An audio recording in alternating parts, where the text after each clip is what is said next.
A longtime ally of Jared Kushner, who got a last-minute pardon this year from former President Trump, is once again in jail, being charged with crimes.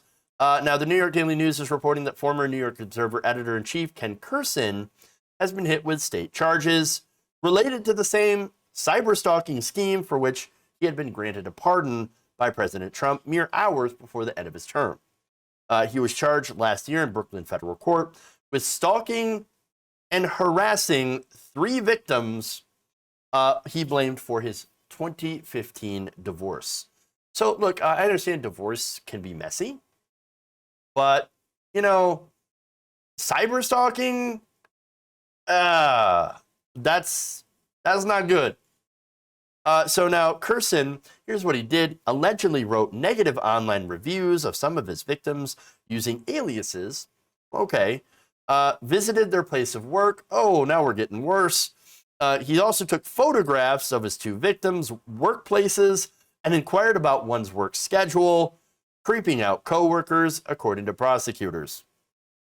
So, real creepy behavior.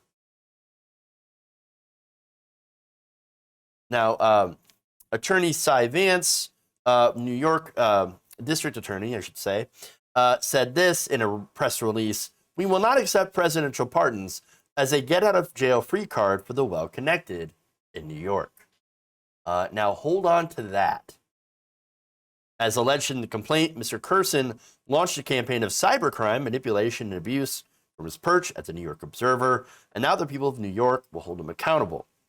Kurson, of course, came under fire by law enforcement after Trump nominated him to serve on the board of the National Endowment for the Humanities, which, of course, you had a background check, and that background check revealed some disturbing things and had alarmed authorities. Now, Kushner, who owned the Observer, hired Kurson to run the paper in 2013, and so that's the connection there. But hey, look, the best people, they surround themselves with the best people, the greatest people, and then those people get arrested.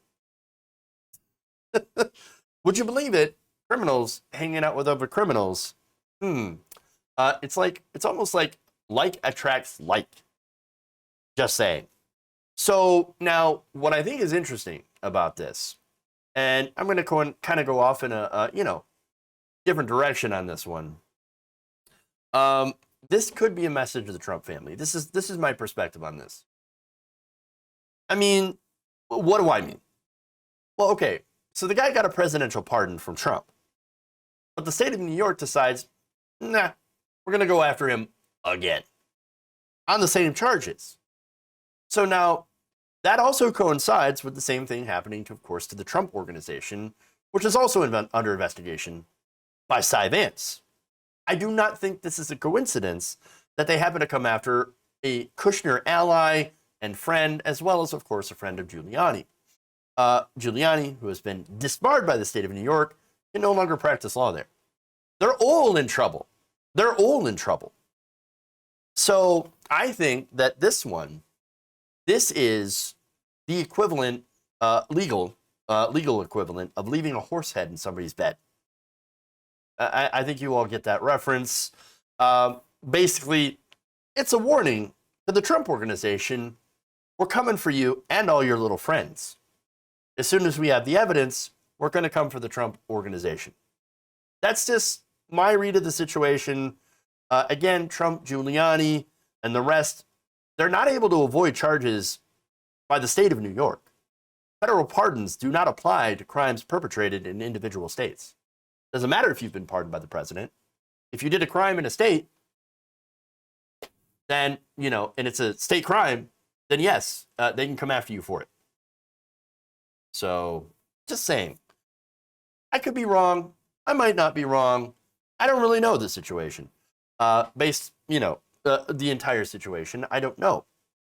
But I'm just guessing that Trump and, Kushner and the rest of the family might be feeling a little bit more uneasy after today. If you enjoyed this video, please give us a like and share with your friends. You can subscribe and help out the channel by becoming a patron. It's patreon.com/Jeff Waldorf. Or you can become a channel member as well by hitting the join button below.